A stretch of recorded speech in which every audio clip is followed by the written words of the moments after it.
Welcome to Moving Iron with Casey Seymour and Greg Peterson, the podcast for anyone and everyone involved and interested in the business of ag equipment.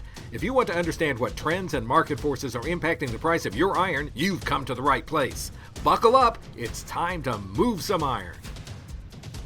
Hello and welcome to Moving Iron Podcast. This edition of the Moving Iron Podcast is brought to you by John Deere. I've got Greg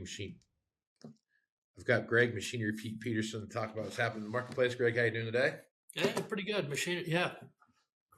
Greg Peterson, Machinery Pete, tongue twister. That's good. It is. Fox and Socks. Have you seen that new video game, the viral video game where they have to say Fox, Socks, Rocks, Jocks, and they put it on the screen? Have you seen that? No, I have not seen that. Well, go to Instagram and just scroll a little bit, and it's hilarious. Okay. People, those tongue twisters, they just tie themselves up over it. But maybe we need a Machinery Pete version of that. My tongue gets tied without any tongue twisters, so it doesn't really matter. I'm with you.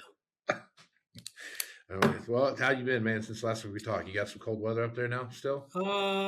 Actually a little warmer this week. We haven't had any snow for a while, so weatherman up here says looks dry through the end of January. A little bit warmer, but not too bad. I did get down to Arkansas last week. That was fun. I was right in the northeast corner in Pocahontas.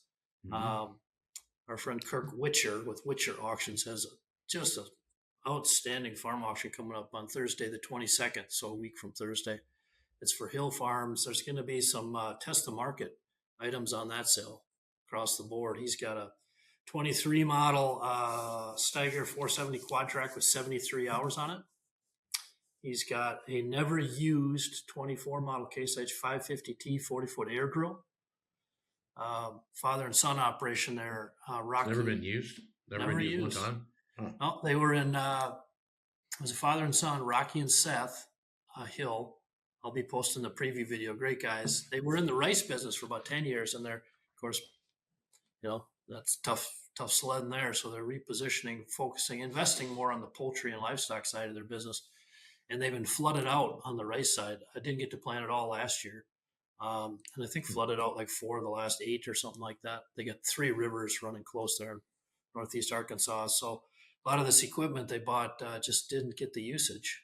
But they got a Shelbourne Reynolds RSD 32-foot stripper head, used 150 hours total.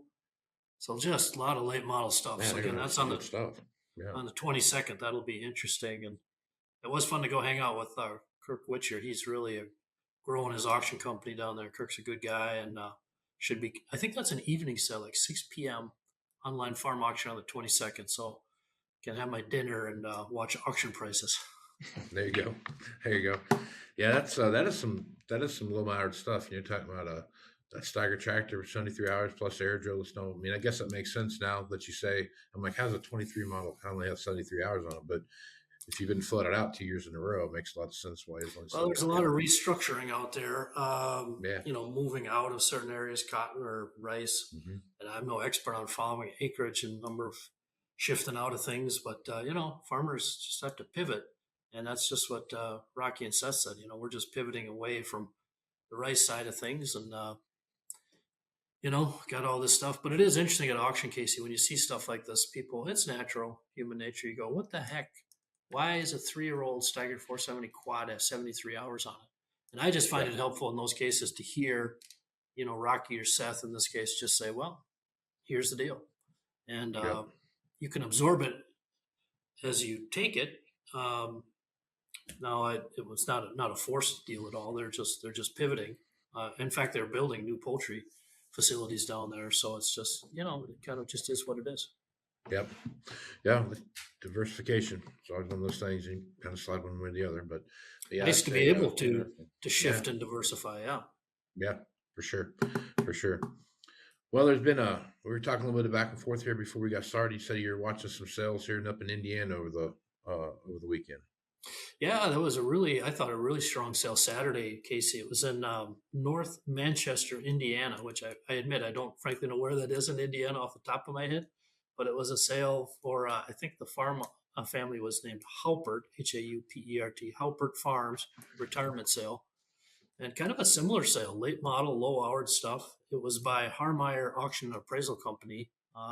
Did a really good job promoting that sale. And a couple items that caught my eye, Casey, they had a 24 model John Deere S760 combine.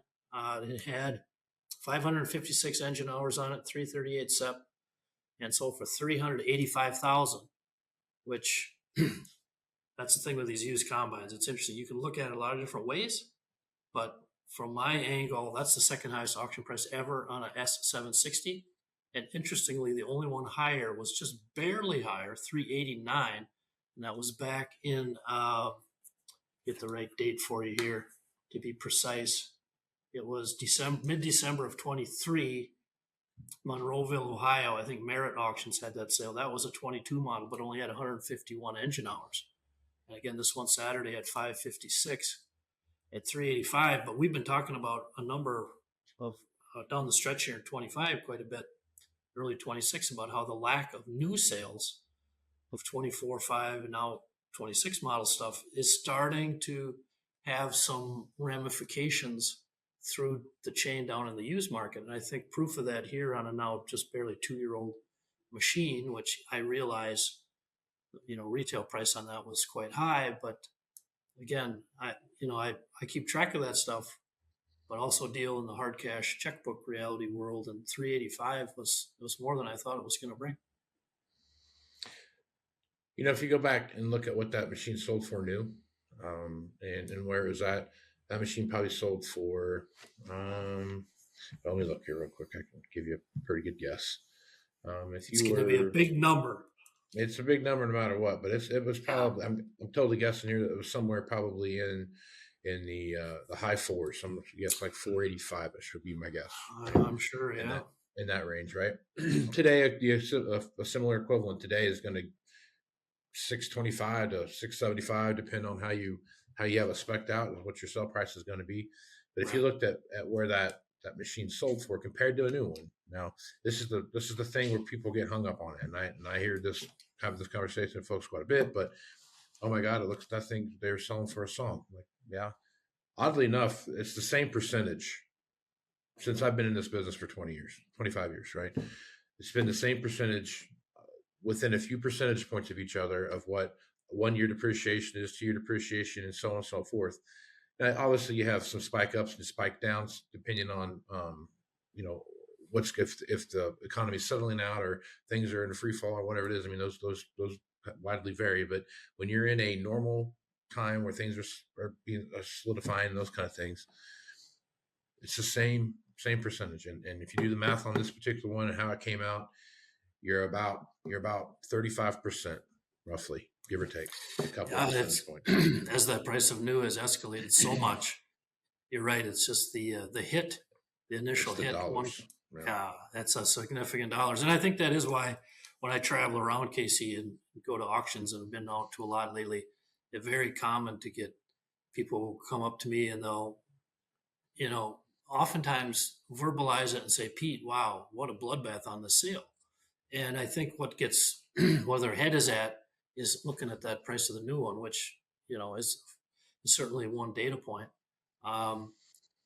The reason I started doing this 36, almost and a half years ago, was to take out some of the gut level conjecture that we all used to have to make, whether you were on the dealer side, on the auction side, as a farmer. And so again, when that hard cash, write me a check today, 385, again, based on what I'd been seeing them bring, even though it was that 24 model with 556, that's more than I thought. And another interesting data point on combines from just that same day, Casey, this past Saturday, so 2 days ago as we're recording this. But our friend Bryant Roberson with Rich and Rich Auctioneers out in the Southeast had an online farm auction Saturday night, and that one was in Charles City, Virginia. And kind of the lead item on that sale was a 15 model S670, 2,402 engine hours on it, and about 102,000. And I thought, well, that sounds maybe a little higher than I thought. So I went and looked at our machine repeat auction price data, and it's really interesting.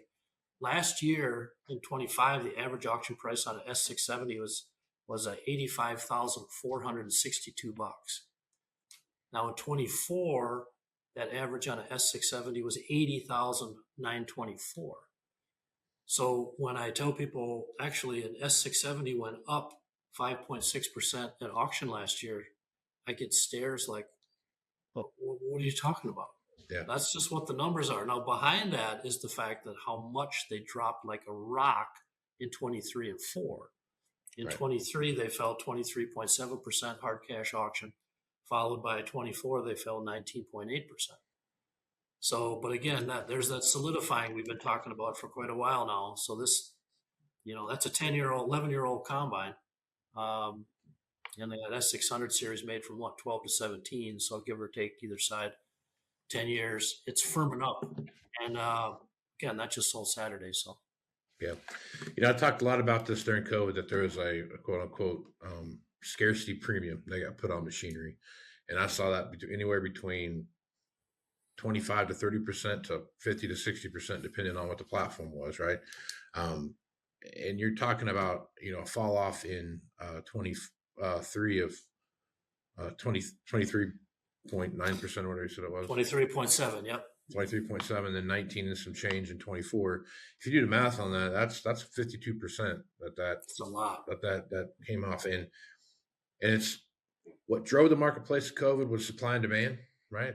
There was a total lack of supply and a lot of demand, right? And then you had all the supply hit at one time, and there was not the demand. Actually, the demand probably didn't really change for a lot of things, but it just the amount of supply that was out there and what it was driving that. And then again, so you had this big decrease in value, but it's a tough conversation to have with somebody when you're sitting there talking about, hey, you know what, I'm gonna take this auction and then get 65 cents on the dollar. Well, I hear you, but that in today's marketplace, those numbers are what you would expect to see happen on a 2-year-old machine with those kind of hours. It's not as far as a percentage of new goes, right? Now, the difference about that, Pete, is that we're talking about hundreds of thousands of dollars and not tens of thousands of dollars. And that's the big pain point out there right now. And should those numbers change, and should those numbers think, I don't think they will ever change, because the reason for that is to get a used buyer interested in that piece of equipment. That's where it is. I think we've established it pretty well in the marketplace what the top end of that spectrum looks like, and for all these different kinds of pieces of equipment, whether we're talking, class 10, 11 combines, whether we're talking 300-400 hour row crop tractors, or whether we're talking 4-wheel drives in that 500-600 hour range, whatever, or 600 horsepower range. If you go back and look at 22, 23, 24, 20, and where we're at now in 25, if you look where they're at, you've kind of established what those ceilings are for those machines and where that's going to be at. So if you're doing your research on this and you're taking a look at, hey, I'm going to take some stuff to auction, or hey, I'm going to have an auction, I love auctioneers to death. I think they're the best people on the planet. They're good-hearted people, but they're a lot like seed reps. If you grow my corn, I'm going to get you 2 extra bushel an acre, right? There's some of that goes into there, but every one of those auction companies have a record they can show you of past sales of what things look like. So to do your homework, do your due diligence, and take a look at those sales and see what it is. So not because you're going to go out and try to find who's going to do best, because it's what it is that day, right? It could be a good day, it could be a bad day. You could have an auction today when the USDA decided, oh, guess what? We actually have more corn than we thought. I don't know how that happened, but it drives the price down. So it's going to jack with your auction values. At the end of the day, when you're looking at who you're going to do your sale with, spend some time going through what their past 6 sales been on the equipment that you have that you're going to be selling, and take a look at those things and see what how consistent those prices are at each one of those sales, because it's going to paint a picture of who you want to do business with. And I think that's the most important thing about looking at auction values right now, is what auction company am I going to use based around their performance? Just like anything else that you look at in the farming operation, you're going to use based around their performance. Yeah. I mean, we've talked about it before, but what is the auction company doing, or what are they not doing? I mean, obviously internet bidding is huge, and that takes care of a lot of it, but there was a reason I was in Pocahontas, Arkansas on last Thursday. And, Kirk Witcher and those 2 brothers, father and son, that were having the sale, they wanted me there. because I think when you put it in voice, like I like standing there with my iPhone and saying, Seth, why does your 470 quad have 73 hours on it? And then Seth will explain, well, we're getting out of rice and stuff. Again, it's personal. And I do find, I get hit with this as I go all over the country. And again, I understand where it comes from, this big gap between new and used. But if we dive deeper on those S670s, that's really interesting because we talked about how much they fell 23 and 4. They bumped up a little bit so far, well, in 25. And our friend Bryant just sold that 15 model Saturday night for 102, which I thought was pretty good. The current average dealer advertised price on an S670 is $111,980. And so my machine repeat ratio, average auction price versus average dealer ad price, 76.3%. So 26 years ago, when I started compiling average dealer ad price on 2-year-old stuff, 20-year-old stuff, 71 to 76 is right in the stable window. Mm-hmm. And so when we've been talking about stabilizing this last year, that's proof of it right there. And it's, again, I just encourage people to really plug into these trends and be aware of them.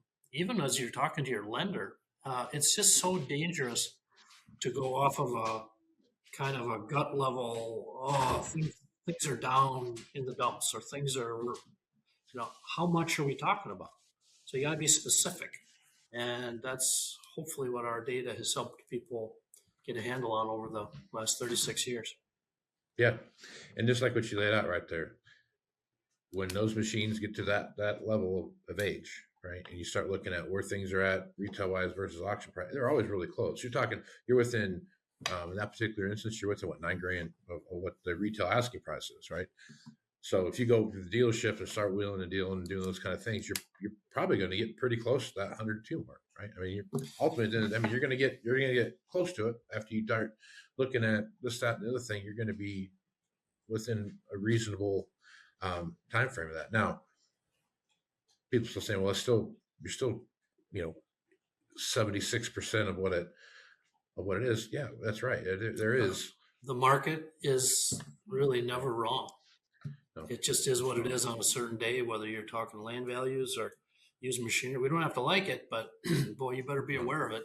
And it's, again, I found that interesting, these 2 sales Saturday, Casey, because here we are approaching mid-January. So now we've stripped out to whatever extent you think there was, or I might think there was froth in the market in December, which I think there was.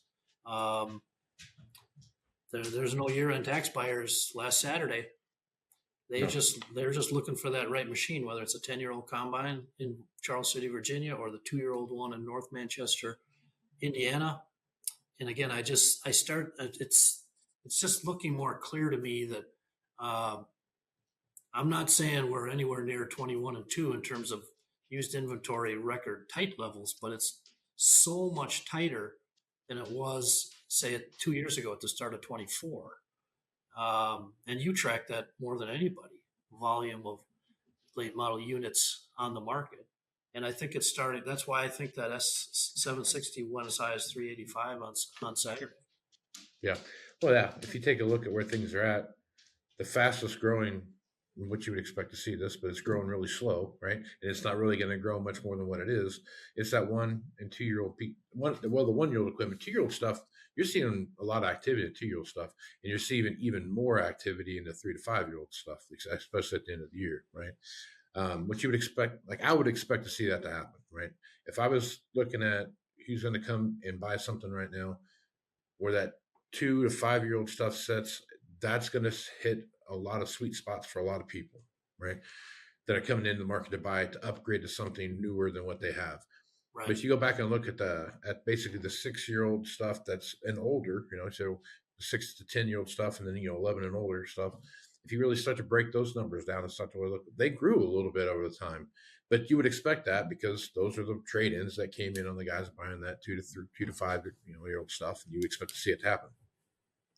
What I'm anticipating and really looking forward to, Greg, is how much does that kind of back to the conversations you've had with some other folks around the country. when you start looking at the auction stuff, how much does that 6-year old and older stuff start to really work its way into the auction marketplace? And how fast do you see that to start doing maybe even some upward quote unquote appreciation of equipment on that 3 to 5 year old stuff? Well, we're going to have a good test on that sale I mentioned on the 22nd, Casey, down in Arkansas, Pocahontas. Mm-hmm. So they've got, we talked about the tractors, but they've got a 19 model Case 8250, 542 SEP hours on it. So if you're in the market for that 5-ish year old tractor combine, here's one with, now again, you could look and say, I'm in Minnesota. So historically people used to say, well, Arkansas is pretty far south. You know, it's south of here. It's a rice machine, had the chrome package on it, whatever. You can hear the owners talk about it. It's only got 542 SEP hours. So we'll see on Thursday, the 22nd in the evening, what a 7-year-old 8250 with hardly any hours on it is worth. Yeah. That's the beauty and the power and the brutal honesty of the auction market at work. It's going to bring what it's going to bring. Sometimes they trend up, and like we documented in 24 and back in 14, 15, you know, it felt like a rock. So, you know, what we shall see. Yeah. It'll be interesting to watch the rice machine sell and what it brings. And that's going to be interesting to watch because, I mean, if you're looking for a machine that's got, you know, extended wear packages on it, this has got the king of extended wear packages on it. And Yep. rice machines are notorious for the amount of stuff that they have to run through them and what that looks like. So this will be, and really for a 19 model machine, again, like you talked about earlier, Greg, I mean, here's a producer that hasn't been able to farm that particular crop since, Right. you know, for 2-3 years now. So, you know, that's, again, you got a 2019 machine with 500 hours on it, 500 separator hours on it. You've got an opportunity to get a good quality machine that should have, you know, close to 1,000 hours on it at this particular point in time. Yeah, it'll be interesting. And some other interesting data points last week, Casey. I mean, again, the pre-dev stuff is continuing to do what it's doing. We saw an 05 8320 that Big Iron sold. I think it was out of Brockton, Illinois last Wednesday. A guy's name was Larry Updegraff. I think it was his online farm retirement auction. Low hours for an 05, 20 plus years old now, 2,267 hours. You expect there to be a premium, and it brought 134. So again, when you don't let it be the chance, like how high is that? Well, that's the highest in 23 months hard cash auction. Right. And I made a note on AgriTalk this morning. I was looking at that. I was using our machine repeat auction price auction search tools, filters, and it's the 13th highest auction price ever over 2,200 hours on an 8320.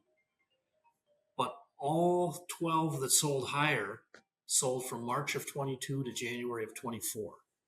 So that little window when the market was on fire at 22, early at mid 23, that's when all the highest 8320 sold at auction. Back to your supply and demand, you know, back in that coming out of COVID, that supply chain mess. You know, so looking backwards now, you can kind of see, and this is why I wrote about this in 24. If you were looking to buy on the used market, that was the time to be really aggressive. Maybe in the first half of 25. Now it's starting to tighten up a little bit. We'll see what happens from here, but I think that's the value of keeping tabs on this data, because you can get a sense for, okay, I got to pull back. This is getting too hot, or I should dive in because this stuff is softened up enough. So yeah. One other interesting stat. I'll get your take on this one, Casey. Curious, but I was reading Minneapolis paper. I'm still a physical paper guy. That's how old I am. I like to get the paper. Our two daughters say, "Why are you reading 30 pages of the internet, Dad? That's stupid." But anyway, I'm reading the paper and I read this story that says the average age of vehicles on the U.S. roads is now 12.8 years old. And that's a record age of vehicles. Now, I don't track that stuff, but I read that and I went, that's a lot what you and I have been talking about the last 6-9 months, is people stretching out the life of their used farm equipment lines because times are challenging. And it's also tied to the fact that the price of a new vehicle is like, oh my God, it's like $110,000 for a pickup. That's nuts. Yeah. Or $800,000 for a new combine. That's pretty high. And so that will make you drive your car longer or drive your 10-year-old tractor longer. So just curious on your take on that. Oh yeah, I mean, I've been looking for a car for my wife for, I'm always looking, right? So, where's the deal at out there? But there's some of these. If you just look at a basic, I'm just SUV, you pick the, whether you're looking at a Ford, a GM, or whatever it is you're looking at, right? A full size SUV, you're going to be spending $65,000 just to get the four wheels and the windows. I mean, that's Isn't that so. crazy? Like I told a guy one day, I was down there looking at a car. I was like, I just want to, I don't want to drive it. I don't want to live in it. So I don't know where you're. This one was like, it was $100,000 thing. It was, Right. it was not like an Escalade or anything like that. It was just I was a equipped car, and I was looking at that going like, man, that's, you start doing the math on that in your head and you just divide by 72 and you come up real quick with $1,000+ a month payment. And I'm thinking to myself, at what point in time does that? But then you go look at a used one that's got 40,000 miles on it, 50,000 miles on it, and it's not that much cheaper than the new one is, right? So, well, that gets interesting there because we might see ramifications with new farm equipment sales here because we've just been seeing November, December used, like I said, that S760, 385, whatever you think of it, that was higher than it, I guess it would go for because things are trending up, hard cash. So at what point, if that continued for a while, and I remember writing about this in 22 and 3, it's like, you know what, the play is just to buy new. Get your warranty, and yeah, it's high, but then just like you said, if used is getting that high, that does tilt it back towards at least considering, whether it's leasing, whatever. So it's kind of fascinating, yeah, to track this stuff. It is. I think we might have also further defined the K-shaped economy, Casey, because on the one hand, oldest fleet of vehicles ever on U.S. roads. So people stretching out how long they own their cars, but sales of new vehicles have gone up. So that tells you the people on the top part of the K are flush, they're doing well, they're spending money, they can drop 100K on that, whatever. And if you're on the other part of that K, it's Katie bar the door, buckle down, hold on with white knuckles to what you got. That's not fun. Yeah. Kind of makes you wonder how much of that stuff falls under the leasing strategy comparatively to a retail note purchase style thing on that side, because again on the one of the big driving factors more in any of this, it's interest rates, right? Yeah. And that's what's driving this, right? So I mean, you can look at $200,000-$400,000 stuff back pre-COVID, but you're getting a 2.9% interest rate, and now now today you're doing that same thing on essentially double the price, and you're tripling the interest rate, right? So that's 2.5 times interest rate or whatever it might be, and that again goes back to even at 0%. But you're also seeing some manufacturers roll out. If you look at new stuff, there's a lot of 0 for 24. There's some 2.9 for 48 and those kind of things. There's some things out there that you can take advantage of. But again, it's you got to associate that stuff back to what's that payment look like on the backside of that, and that's gonna. It's just like cars, right? Just like you're talking about on the car side of it. Well, you're gonna have plenty of people that are saying like, "Hey, that's just I got to keep doing what I'm doing." That's really interesting. If you want confirmation of what you just said, go back to our Twitter feed, Machinery Pete, and find that post I made Saturday morning when I read that. And I just posted, hey, average age of U.S. fleet of vehicles on the road, 12.8, all-time record high. Look at the comments. Some of it pertains to the price of new is a joke. I don't want to pay that. Some of it is like the new stuff. I don't like it as much as the older, simpler stuff. But then there's like the whole payment factor. You're saying, well, so it's just all across the broad spectrum. People are chiming in with their take on it. But it's all based around accurate data, which again, that's the thing that I like to cement the conversation on is, okay, what are we talking about here? And I just think on our farm equipment end of things, the used market, again, it surprised me when it started to solidify so quickly last year, back in February, and that it held all year. And it surprised me when it went up a little bit in November, December, and it surprised me some of these early first big test cases in January have been so strong. But again, the market is not wrong. It's just reflecting all the mix of factors we're talking about. Right. Yep. Sun's in miles here. But yeah, they've got one of the things that I think is going to happen is just that it's just going to. That's why I don't think there's going to be on the top end of the funnel on the equipment side of the business, on the used equipment side of it, that there's going to be a real like, oh my God, we don't have very much. We got to figure this out thing because of the price that's going to drive that. The flip side of that is the stuff that's underneath that's 3 to anywhere from 2 to 6 years old, depending on what it is and how the hours and those kind of things are going to make a big difference. But in condition, those kind of things. But that's where you're going to see a bottleneck in the funnel that's going to cause a lot of what you've been talking about. Some of these elevated auction prices that you're seeing that are surprising you on some of this older stuff, because in a lot of cases that's kind of your choice if you're looking at upgrading some stuff, just because of where financially where the position that you're in. Some of these machines are going to be what you have to pick from if you want to upgrade your stuff.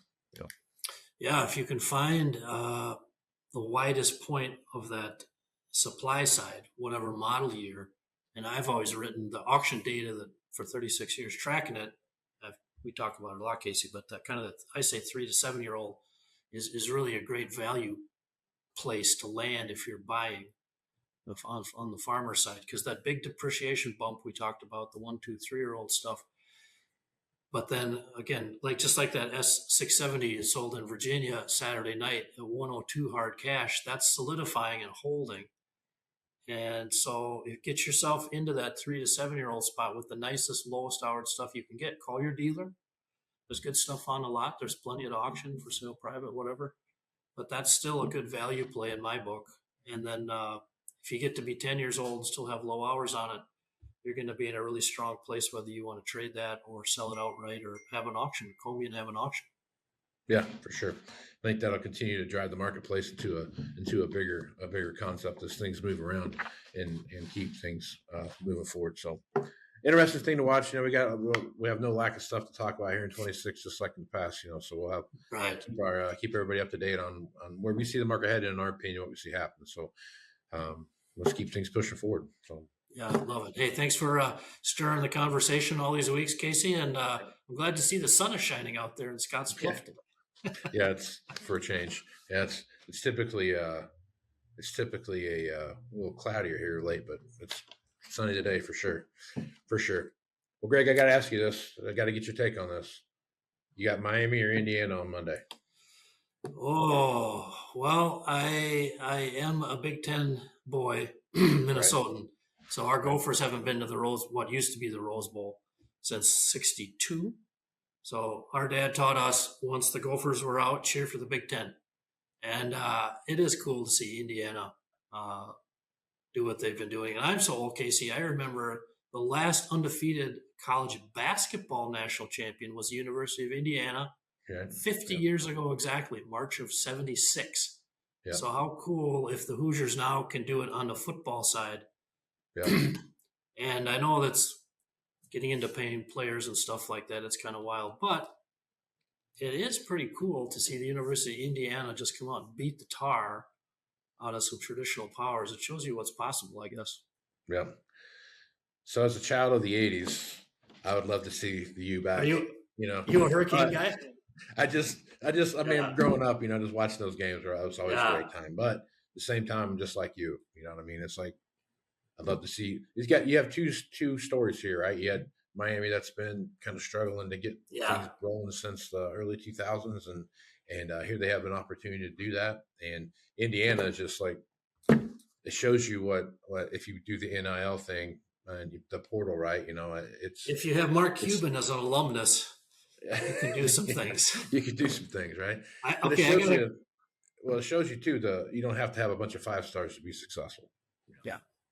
Yeah, I've got a couple of Miami references that might make you smile. Now, one, we got to shout out to our Nebraska viewers. We have tons of viewers. Well, you're in Nebraska. So if you're old like me, you remember New Year's night in 1984. So the end of the '83 season. University of Nebraska. That was the Kendall Gill, Mike Rozier, Turner Gill juggernaut. They came up to Minnesota and beat our Gophers in the Dome 84-13. They were unbeaten. Get to the Rose Bowl. They're playing University of Miami, who at the time was an upstart. Bernie Kosar was the quarterback. They're like, who are these guys? And of course, Miami was awesome. They wound up winning the game. And if you want a really old University of Miami reference, my all-time favorite Minnesota Viking player was Chuck Foreman, running back in the 70s. He graduated from Miami in 1972. First round pick of the Vikings, and number 44 is my all-time favorite. Yeah. It'll be interesting. It's going to be a really good game, Should be. But I thought Oregon and Indiana was going to be a good game too, but it turned out not to be so well. So I saw that this is Indiana. Indiana's defense was so amazing. I'm starting to read things on the internet where opposing player, I suppose it's just the age we live in, but people are starting to say they must know our signals. And it's like, I think they're just kicking the living tar out of you. I don't know how they're doing it, but hats off to them for what they're doing. It's pretty incredible to watch. I read something already on the internet, an article this morning about how Indiana is under investigation for cheating for having such a perfect season. I'm like, seriously? Jealousy is a human emotion. I tell you hopefully it'll be a great game. What day is the finals? I'm not even sure. Monday night. Okay. Yep. Yeah, that'll be it's gonna be a good one. It's gonna be a good one. And then I gotta go 1985 Super Bowl all over again. Bears Patriots. Oh, we have a number of devout Bears fans on our Machinery Pete sales team, and they were texting us the night of the Green Bay game. And wow, I think they're still partying in Chicago. That was quite a finish. Half the town had to get shocked back to life after the first half. You know what I mean? So we'll see. We'll see what happens, Greg. It'll be fun. All right, Greg. Well, Greg, folks want to reach out to you. Easiest way to do that, just go to Machinery Pete's website or check you out on all your different social media sites. Exactly. Just reach out, folks. Love to talk and catch up. And it's Facebook, Twitter, machinerypete.com. You know where to find me. Right on. Well, Greg, we appreciate you being on. We'll catch you again next week. Sounds great, brother. All right, stay tuned for more Moving Iron podcast after these messages. Looking for more accuracy, more productivity from your current planter? Let's get exact with precision upgrades from John Deere. Start with Exact Emerge and get accurate singulation and spacing at 10 miles per hour. Or choose Exact Shot to promote early root growth and cut fertilizer costs.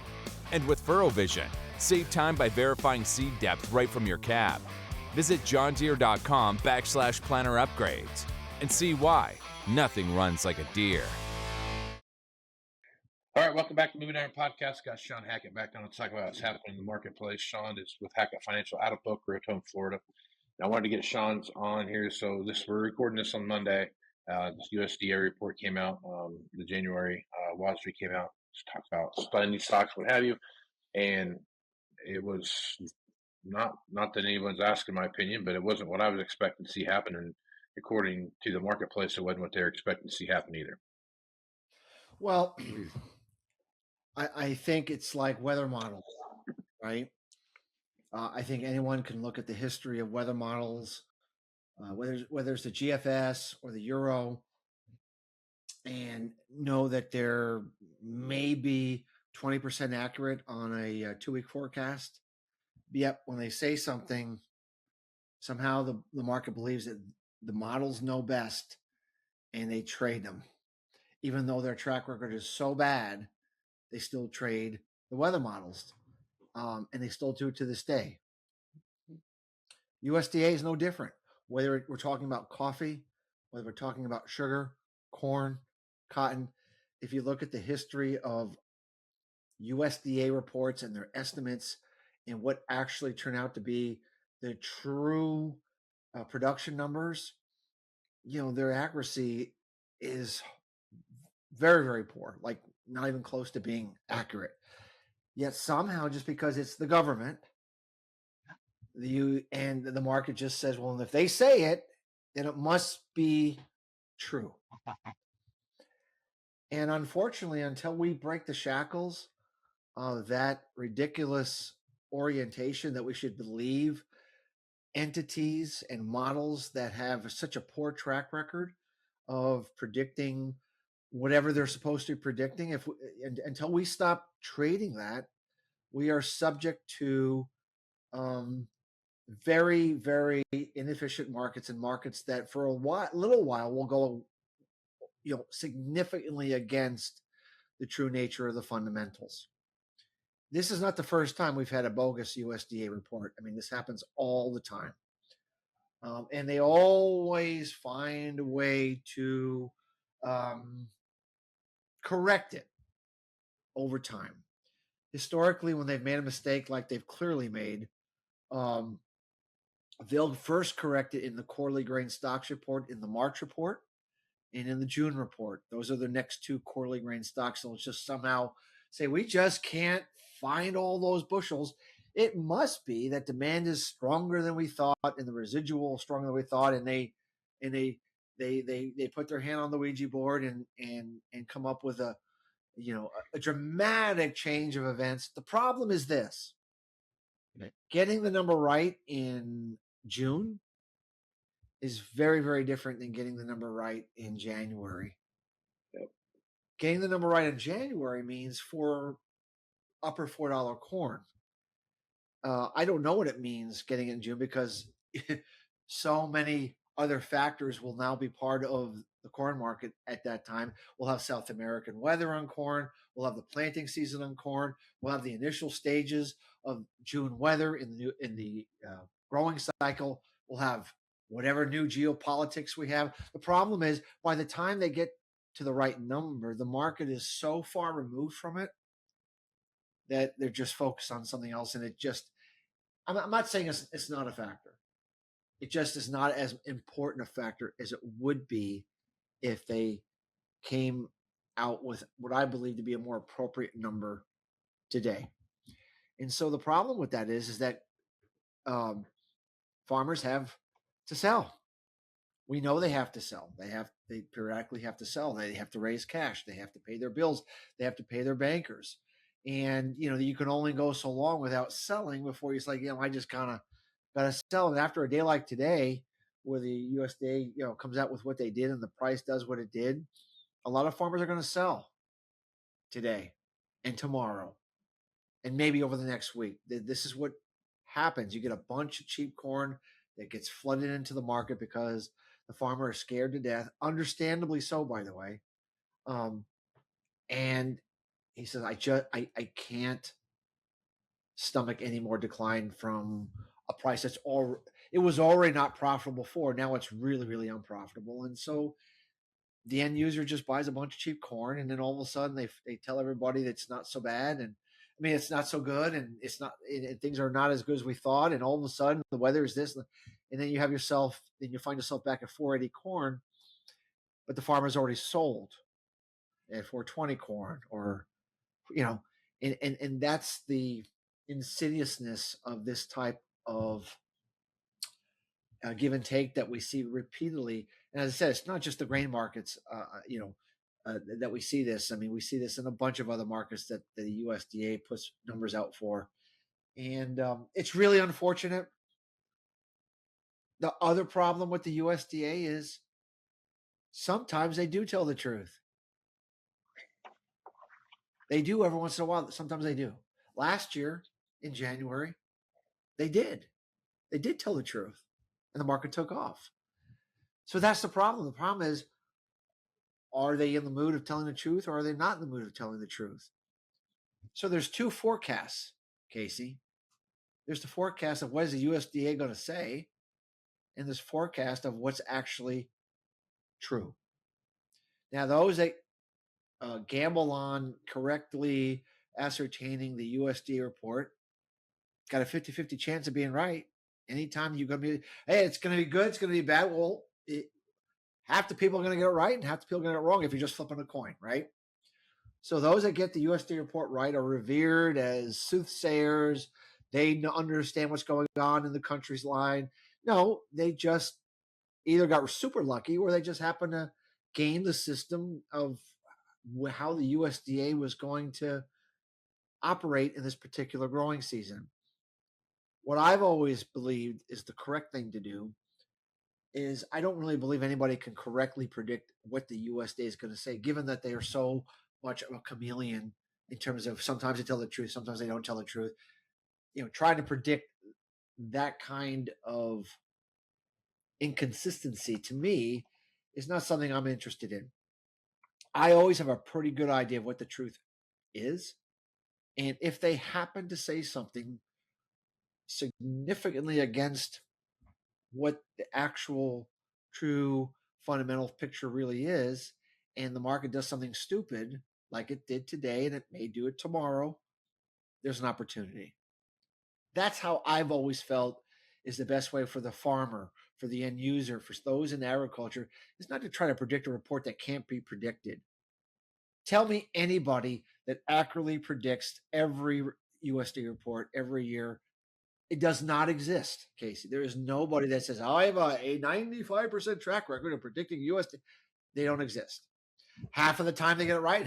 So we stopped doing it because we're going to get it right half the time. We're going to get it wrong half the time because that's the nature of the beast. So more importantly, do you actually know what the true nature of the fundamentals are? Do you have an ability historically, statistically, cyclically to know or have a really good idea of what the truth actually is, so that if the USDA pulls a fast one and if the markets do something against the direction of the true trend, you can advise your customers correctly. And I believe this is one of those times where I don't think there's any doubt in my mind in our work, based upon the weather that took place, the evidence of the harvest results that in our network. And today we shared a network of a totally independent source of somebody who's really, really sharp, who's looking at 8,900 different plots across the entire grain belt that did the same thing last year, saying the crop is worse than last year. Some very, very serious people, put some significant granularity to what this crop's going to be. And just because the USDA decided they're going to say 186 and a half has nothing to do with that being the truth. What it does mean is that speculative traders who are taught to trade headlines and sell thousands and thousands of contracts in a blink of an eye based upon headlines, which they're free to do, by the way. They're allowed to do this. I'm not saying there's anything wrong with speculators doing whatever they think they need to do on a short-term basis, but it doesn't mean that they're validating the report. Doesn't mean they're validating the USDA. They're just trading what they think is a short-term opportunity to profit. And I would argue that those on the other side, those involved more what I believe in the actual physical farming business, can do the exact same thing. They're free to trade that on the negative side. We're free to take advantage of their short-sightedness and look at the longer term picture, that they're just trading a number that's actually quite incorrect. And so that's where that's where I believe we are. We try to utilize, Casey, something called linear regression analysis. It's a simple statistical tool that puts layers of supports and resistance levels based upon a time frame that you select, and we try to select a 10-year window, meaning how do prices tend to trade over a 10-year window? Usually over any 10-year period, Casey, you've seen inflation, you've seen deflation, you've seen a good economy, you've seen a bad economy, you've seen a black swan event, you've seen big crops, small crops, droughts, floods, perfect weather. You've kind of seen it all. And so there's a rhythm to the market. And so when we do that analysis on March corn and May corn, on a monthly and on a quarterly basis, I always love when we can get multiple time frames that are giving us similar levels. 410 May corn, 410 March corn is extreme support on a linear regression 10-year basis.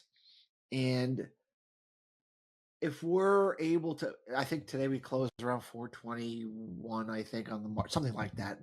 But if we're the way what we're suggesting is that if we're able to trade down to that 410 area in the next few days, which if you're going to get any more momentum, usually the way this works, Casey, they sell, they sell, they sell. They tend to have 3 days of selling, and then whatever they've done, they're done, right? So if we're going to see this 410 area, give or take, probably going to see the next couple of days, or we're not going to see it at all. And if we don't see it at all, that's extremely interesting information. If we do see it, that's extremely interesting information because you can, to me, that's where, like, if you need to buy physical corn as a livestock producer or as an ethanol producer, to me, you've been given this last ditch negative bearish piece of information, the last negative catalyst that the market can trade for probably quite some time.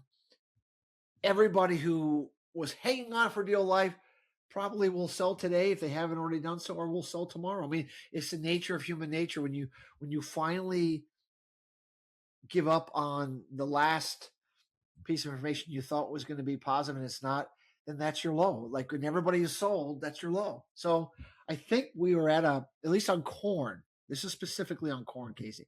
I did not expect a positive soybean report, and we didn't get one. I was not expecting a positive wheat report, and we didn't get one. So I want to be very, very clear that I was not expecting those two markets to see anything good in this report, and they did not see it. I'm just flabbergasted that the USDA can possibly, with a straight face, put out that kind of information when I think it's pretty obvious by anyone that is a reasonable purveyor of what is taking place can understand and suggest that that's not likely going to be the right number. And so that's where we're at. The market is what it is. It's extremely unfortunate short term for producers. But eventually the market will get the fundamentals right. And I do believe that we're going to be entering a much more interesting series of weather events going forward that's going to start to shift the focus on endless supply to something that might be a little less. And so that's where we're at. I'm not, I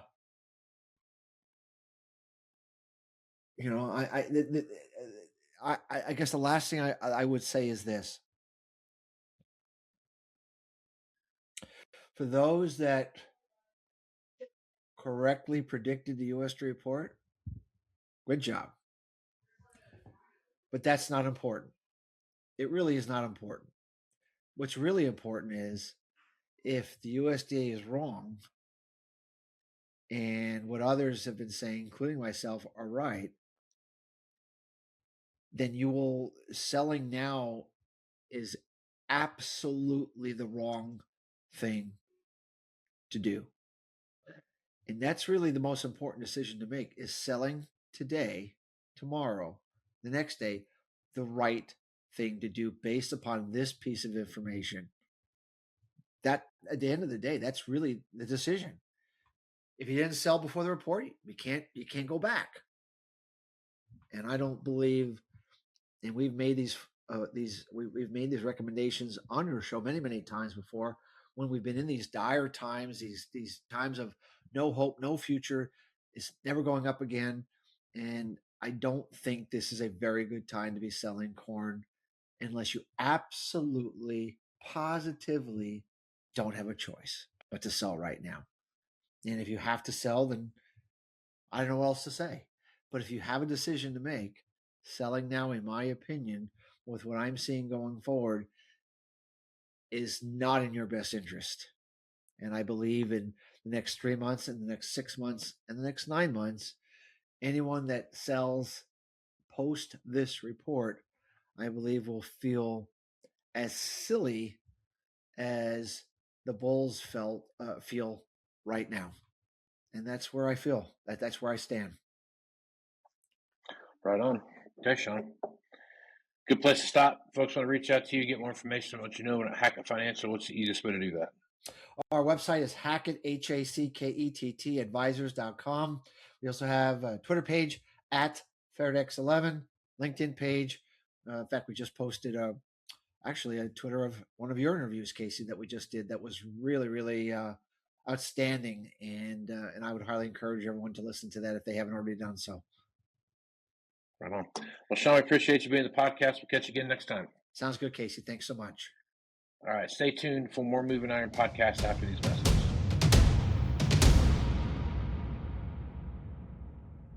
Well, there they are, mocking you. See you next year, loser. That weedy area that's got you thinking, man, I hate that spot. Wish I'd sprayed better. Get the last laugh with a sprayer upgrade from John Deere. Precision upgrades that can increase your sprayer's performance, like Exact Apply, advanced nozzles to give you more control at more speeds. It's just one of the many precision upgrades you'll find at johndeere.com. Now, let's see who's laughing. Matt, welcome back to Moving Iron Podcast. Got Aaron Sindel back on site. What's happening in the market, Aaron? How you doing today, bud? I am terrific, my man. Right on, right on. How's the football right now? I think you watched a lot of games over the weekend. Did you get your Yes. I did not watch any of the NFL games because my team's got a first round bye, so we just took it easy this weekend. No, the college playoffs, man. Oh, I'll tell you what. Two good games. That Kurt Signetti, everybody on earth, I don't care what business you're in, do what he does. Yeah. He just wins, Googling. That's right, baby. Just Google it. No, man, Indiana is a buzz saw. You know what I like about Indiana? They're complete. There's no BS. Yeah. Huh? They're a complete football team. Yeah. They don't make mistakes. Nope. They capitalize on everybody else's mistakes, and they have an amazing offensive line. Yes. Their offensive line is just awesome. Did you shed a tear at the Rose Bowl? Yeah, dude. I don't think I've ever watched that before. Where the any bowl game for that matter, the MVP was a center of all people too. Not even he was. Yeah, right. Because usually tackles are like the closest thing that offensive team gets to a sexy position player. You know what I mean? But because thanks to Joe Theismann, left tackle's the second most important draft pick. Right. Yeah. You watch that game, and when they came out in that first play with that pick six, I was like, all right, I'll give you that one. That's a lot of game left to go. And then I forgot who they played now. Oregon. Oh, yeah, Oregon. They come down and score right away. I was like, oh, it's going to be one of those games. It's going to be a back and forth thing. Yeah. They fumbled the ball 3 times, or they had 3 turnovers, a pick six plus 2 fumbles, and they scored on all of them. And that kind of reminded me of that thing where Pat McAfee was at the NFL draft one year, and he comes out and says, most of you probably don't know me because I'm a punter, but whatever city they were in, when we would come here, I didn't punt very much. And then he would say, that made me laugh because that punter punted like 3 or 4 times the whole game, if even that many times. Right. And this Oregon just couldn't. Every time Oregon made a mistake, there was Indiana to pounce on. Oh, yeah. The biggest thing, my son and I were working on his pickup in the shop, listening to it, and we were sitting there, we were wiring up a light bar on his pickup, and was laying there under the pickup, and pretty soon you're like, wait a minute, what the hell's the score? I'm like, is it like 50-7? And he's like, it's pretty bad, I think, because we heard the back and forth right away, and then we had to run somewhere, and then we get back, and we listened to the Indiana call, of course, on the radio, and it was like, what is going on? Like, wow, beat down. Yeah, it's gonna be. And I that know, he man. was back. This is one of those deals where I just from Michael Irvin himself has willed the U back all on his own he in really the has. last 25 years. Yeah, he really has. And you watch like Ray Lewis on the sideline, the single most intense human being I think I've ever. Of all the And NFL football players, he's just like so intense about everything he Dude, does. Lewis is trying to calm Irvin down. Like, I know, okay, right? okay, Yeah. enough. Yeah, he was. You know, it's the cool thing about this is you have a school like Indiana, which I guess kind of shows you what transfer portal, NIL, those kind of things can do for you. Whereas, you know, to Indiana's credit, it's not like they went out and got a bunch of 4 and 5 star guys out of the portal. No, they got a bunch of FCS guys. Yeah, and paid them. You know, have a $35 million thing. They just got a bunch of dudes. You know, and they just got after it. But so it's kind of cool to see that. You know, first Heisman Trophy champion, first Big Ten championship since 1962 or whatever, and you know, here they're on the verge of they're playing for the first time ever in a national championship game. So they're checking a lot of boxes this year. Oh yeah. But as a child of the '80s, man, seeing the U back the way it was, you know what I mean? It's like it's cool. It's just like one of those things, you know. It's just like that whole thing of, man, we got. As long as I get to see some of them doing those if they make a sack, you know, or score touchdowns, the dances, if they can bring the dances back, that'd be great. Yeah. But I was just gonna say the game has changed enough that we're only gonna get about 2/3 of that old swagger back because the rest is illegal. Right. Well, that's one thing too. Like, you know, they've kind of let the whole end zone celebration thing go, right? Like you can just do that now. So what used to be a penalty, you know, celebrating the end zone. Now, I mean, some of these celebrations in the end zone now, I'm like, all right, fellas, all right. Yeah, are we done? Let's skip back to the sideline. Why is the backup holder in the end zone? What did he do? Yeah, but you've got watching these things happen. So it's going to be great. Monday night's going to be awesome to watch what happens there and how those things play out. I don't know who to cheer for. I mean, as much as I want Miami to win, I also want Indiana to win because of where this. You took the most. It's like for complete lack of a better acronym, not acronym, something to compare to. Analogy. That's what I'm looking for. Kurt Signetti did what Bill Snyder did over like a 15-year period in 2 seasons. You know? Right. So, I mean, it's like it's cool to watch how that rolls, but it's going to be very and the thing about it is now that they're winning like this, I always knew Indiana had a good business school, but man, the amount of people that are like big business owners that are.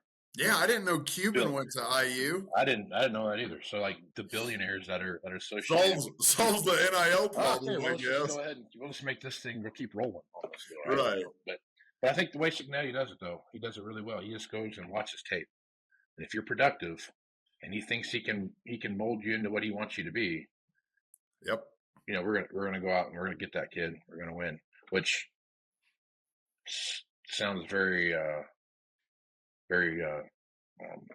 Nick Saban approach to what he's doing in a lot of ways. Yeah, but Nick, here's the difference. Kurt's truly looking at the player. Nick's looking at the players within the 4s and 5s.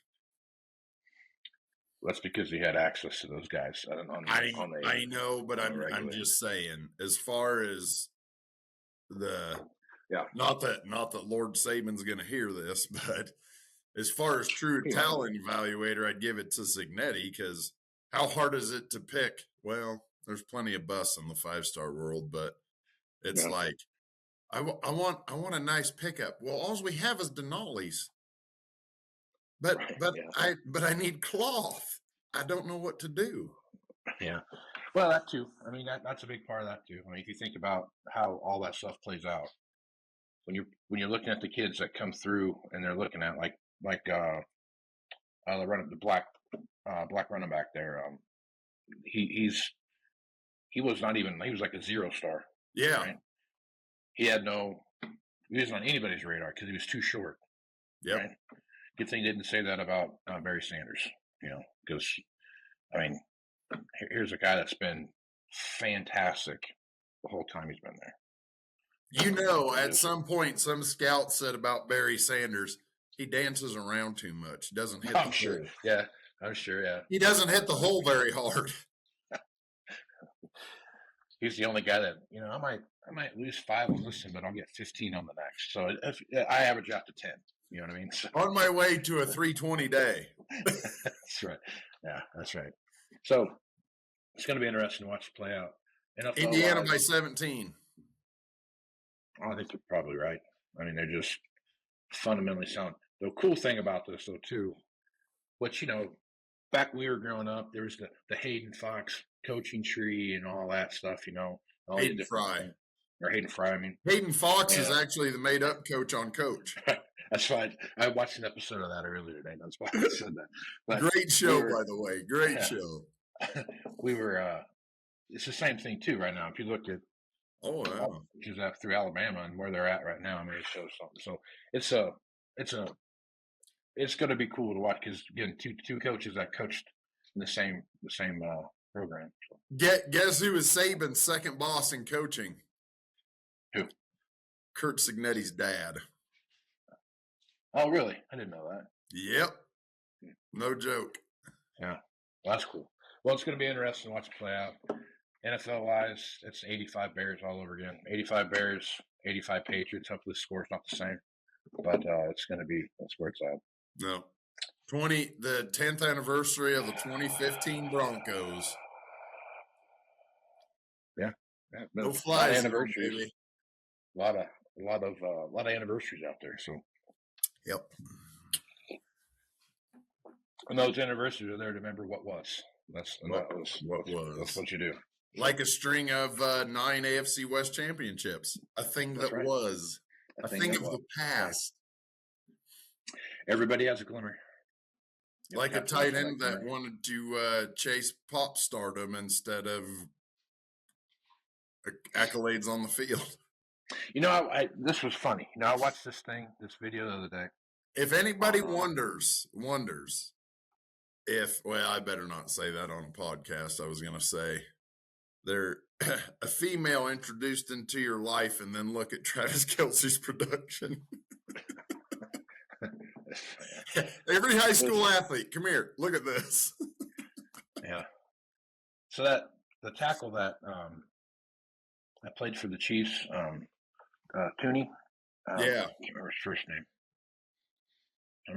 Anyway, there was a guy that Looney? Isn't it Looney? No, it's Tooney. But he played for the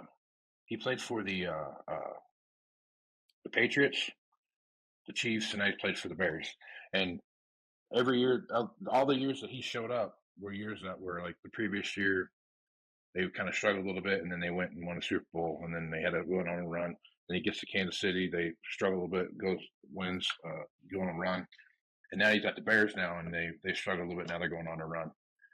The guy was like, "This is the single biggest cultural asset that any team's ever had in the NFL that nobody talks about." I was like, "That's a bit of a stretch." A lot of coincidences there, yeah. That's I saw that it was like a punter or some third string guy once. They're like, this guy has like 9 rings. Yeah. Got nine rings that no one knows. Yep. All right, let's talk a little bit about what's going on in the marketplace. Now, I think one of the things we need to address as we kind of start heading into the time frame that we're in is auction value and how auction value shapes up, and then how auction value influences retail value. So if you're looking at correlation to real life, that's right. There is a strong correlation there. So one thing I've heard a lot of people talk about on other podcasts and in chat rooms and X comments and all this other stuff, right? Hey, real quick. When you took your DeLorean back to 05 to hang out in those chat rooms, what else was going on back in the day? A lot of crazy stuff. Um, but you have, I think the part of that people need to understand is that, yes, auction value right now, if you look at auction value compared to what a new one is, it seems like it is a catastrophic failure, right? And although it is a lot of money, the percentages have not changed, right? No. If you go back and look at, and you do the math on all this stuff, and you go back and look, I will tell you something right now.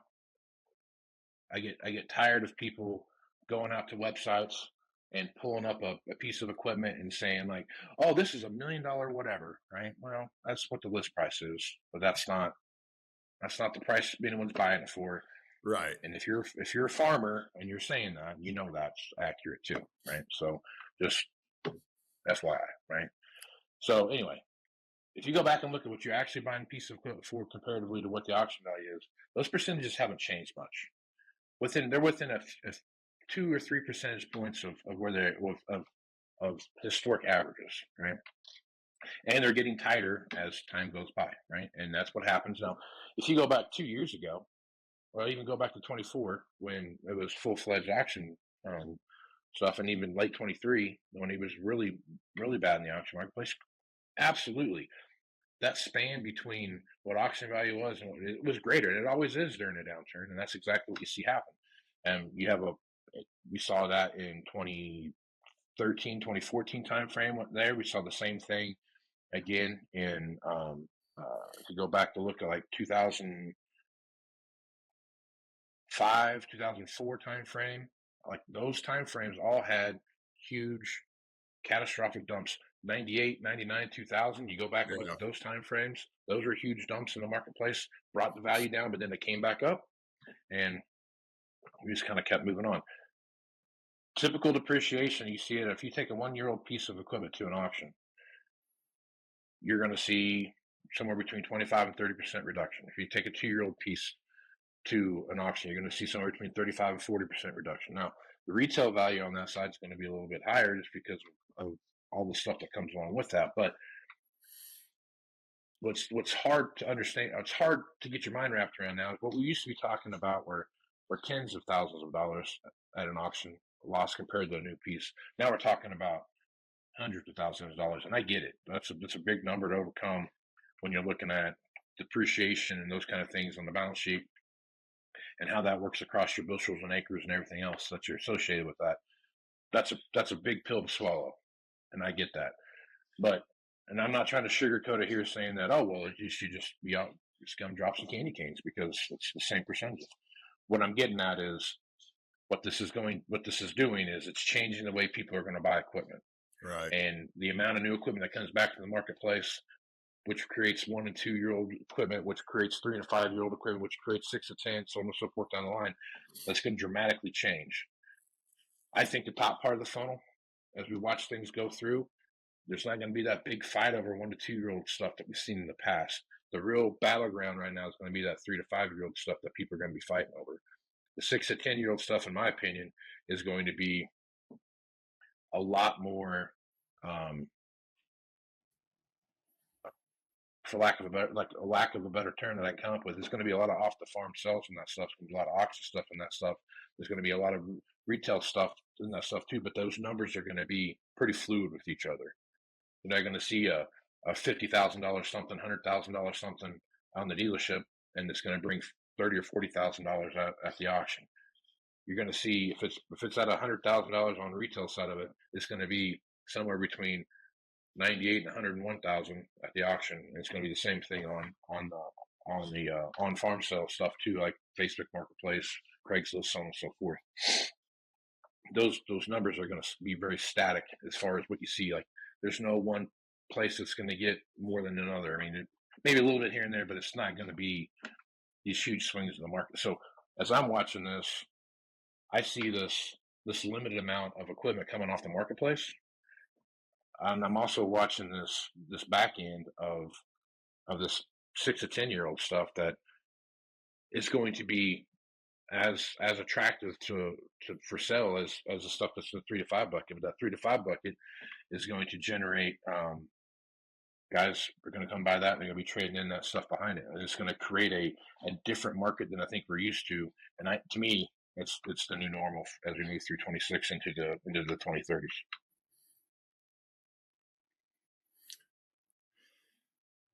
Yeah, to a point, I agree with that for sure.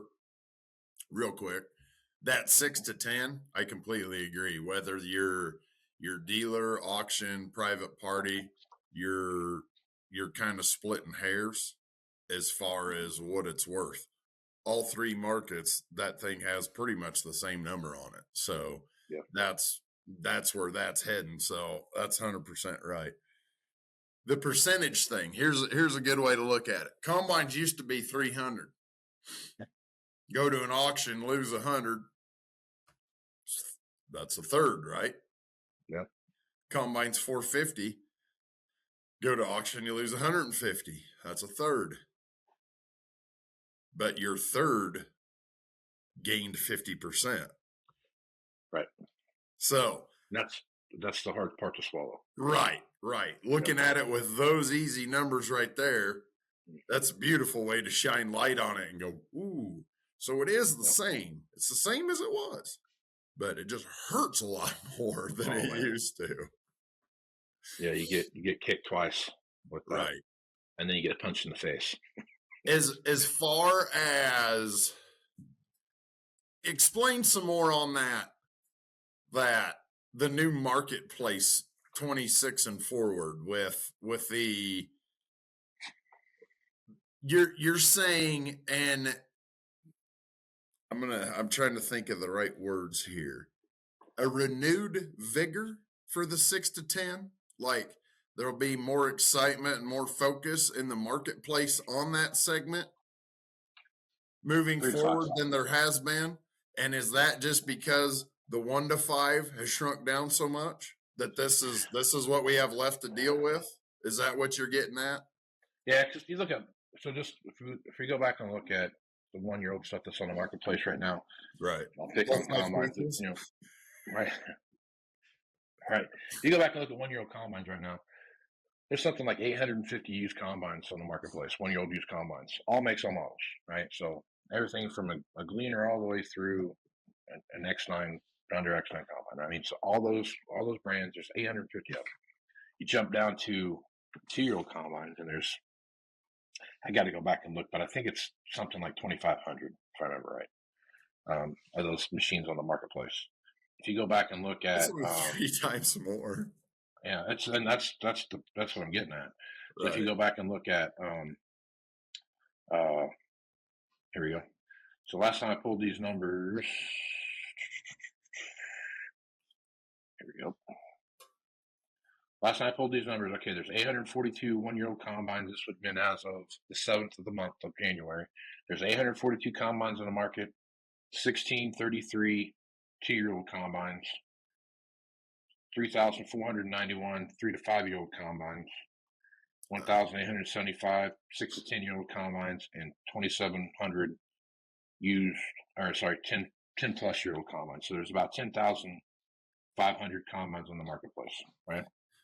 If you go back up and look where that was at in December 18th, there was something like the 5-year-old stuff. There were 496 combines taken off the marketplace, 64 1-year-old combines added, 30 2-year-old combines added.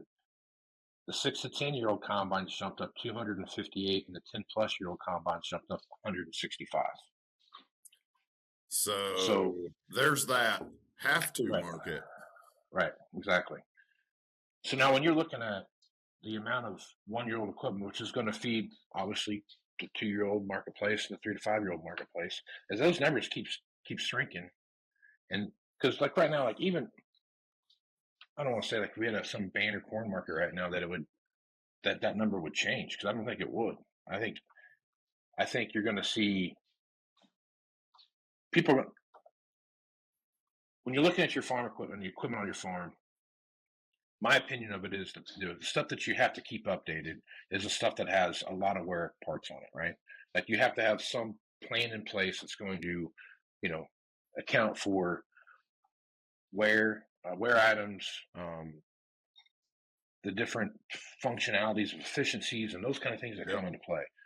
Whereas like a tractor, you can take a tractor and run a tractor for a long time. You're not gaining anything, right? When you look at the true nuts and bolts of what's inside. There's some technological things and those kind of things. It's integrated this and integrated that. But at the end of the day, the efficiencies associated with a combine or a chopper or something like that are significantly different than the efficiencies you get from a tractor, right? For sure. So those things, we start looking at a combine, how long are you going to run it and before you start looking at some really big repairs, right? How long is that going to be, right? Are you good with that? Are you going to do the repairs yourself? Like what's your plan when you start looking at a combine, right? The other side of that is when you start working your way through the value of proposition of a combine. Combine is probably one of the machines that takes the biggest kick in the pants on that first year than any other piece of equipment does, right? But then the second year that levels off a little bit. The third year it even levels off even more, and you're at a more of a level. Like the depreciation the first year compared to the third year's. For sure. It's like it goes from a full bore open up the dam, the floodgates to hey, we're just got a little trickle now in the creek. And that's really what it looks like. Yep. My thing is, as this 1-year-old market continues to stay small, it's going to put pressure on this, the 2-year-old stuff, the 3 to 5-year-old stuff, the 6 to 10 stuff. Because there's going to be less stuff coming into the marketplace. Yeah. And sooner or later, you're going to have this. Like right now, we've kind of got this diamond shape kind of bulge in the marketplace where you've got a little bit at the top, a little bit at the bottom, but you got this big thick middle place in the middle right here, right? Well, that's going to continue to shrink, and sooner or later you're going to get something like this, and that's going to an hourglass kind of approach to it. You're going to get this change in the marketplace, and I don't see that changing much, right? As we look through, because again, it goes back to the cost of new equipment, the cost of 1-year-old equipment, and what does that look like? I will say this: as we go through the marketplace right now, and we can argue that hey, this was a depressed market, so these auction values were under pressure, but I don't think so, right? We kind of put in the marketplace put in what the buying public is willing to pay for something, right? Right. We're not willing to pay more than $600,000 for $650 on something, right? On a used piece of equipment, on a combine or a big 4-wheel drive or something like that. We're not really willing to pay more than about $185,000 to $175,000 on a 1 or 2-year-old loader tractor. We're not really thinking more than $350 to $400 on a 1-year-old, 2-year-old, 300 plus horsepower ish row crop tractor. Like those kind of ceilings have been put in, and they've stayed that way. They've been that way for 2.5, 3 years, right? Yep. And so again, I don't think it goes back to that what you and I have talked about before we started doing this podcast. Like, at what point is a used buyer going to come in and buy that used piece of equipment? But so that you're not just repricing that when it comes back in, so that the same guy that's buying the new one can afford the used one, right? There's an equilibrium there that you got to figure out. And I think we set that in there. So as you're looking at this stuff now, that's auction value, right? Retail value is a little bit different, right? There's a premium of auction price if you're buying something from a dealership, all right? And that premium is associated with if the engine blows up, hopefully your dealership is going to help you through that situation, right? However they help you through that. If the engine blows up at the auction, after you buy it from the auction, they're going to say, "You want to put it back on the auction? Is that what we're getting at? Is that what you want to do?" That's I don't understand what you're asking me for here right now. Like that's how that situation works. So there's a little bit of a premium there. Now, it's not 50%, right? It's 25, 30%. It's 10 or 15%. I mean, it's wildly, but it's not like I'm saying that where there's a huge premium that's out there. As you watch this roll through, I just don't see where there is a big opportunity for, we're going to go out and sell, 6,000 1-year or brand new combines this year. Like I don't see that happening, right? We're not going to go out and sell 8,500 300 cross row crop tractors, right? if any market is an indicator of this, the cattle market, with the amount of money that's in the cattle market right now, we should not have any loader tractors anywhere to be found. Right. Right. But that's been a point of contention for a lot of dealerships, the amount of loader tractors that are on the marketplace, whether we're talking $50,000 loader tractors or $200,000 loader tractors, right? For sure. That's been a point of contention because there's not one segment of those machines that someone can point at and say, "Yep, this is on fire." Now, there's some stuff out there you watch sell. That's the oddity, that the 750 hour 7420, that Right. brought, I mean, like, everyone's going to go out and try to jump on that one, but the rank and file, piece of equipment that's out there, you're not seeing that, right? No. So that brings me back to, on the row crop side, the farming side, that's a little bit different, right? Because like we talked about earlier, there's those combines and whatnot that are out there that you have to keep updated, right? If you fall behind the update curve on some of these machines, it's too expensive to get back to it, and you're kind of stuck in a rut there a little bit different animal, right? But again, if the market gets hot again, you're going to see your typical run-on tractors, right? You always see that. That's not anything different, right? You're going to see those kind of things, and I think this time around you'll see a run on combines, because if you look at the age of the U.S. farming fleet, it's as old as it's ever been, right? Yeah. It's older now than it was pre-COVID, and they were talking about, we're kind of starting to get this thing worked through a little bit, but now we're kind of back on the other side of that curve. But as you watch things pull through, that's why I don't think 26, 27, 28 really make a big difference in the amount of new stuff that gets sold. If we roll to 2030, I think we're setting at a new, quote unquote, new normal of what the flow of used equipment looks like. And to me, it feels a lot like the construction marketplace, right? You sell a new one, and you get a couple trades in there, first and second generation trades, and you kind of move on from there. We're to your point of 6, 7, 8 not being any change. I think what happened from late 21 to early 23, essentially 3 years of stuff showing up at once. That was we've been in glut markets before. Okay.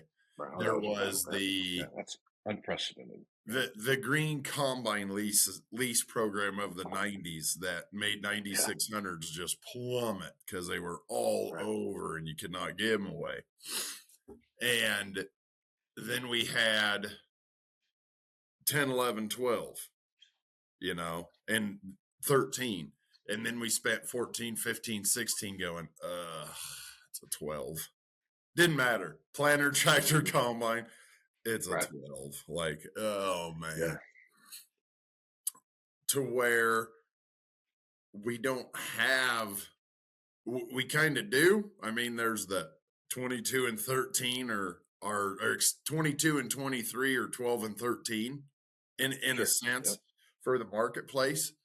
But everything we've never dealt with that 3 years at once.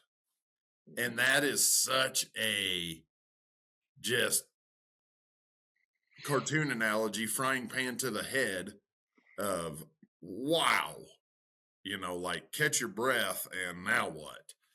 And I think that was such a market disruptor, if you will, that there is no such thing as any semblance of normal other than what today is.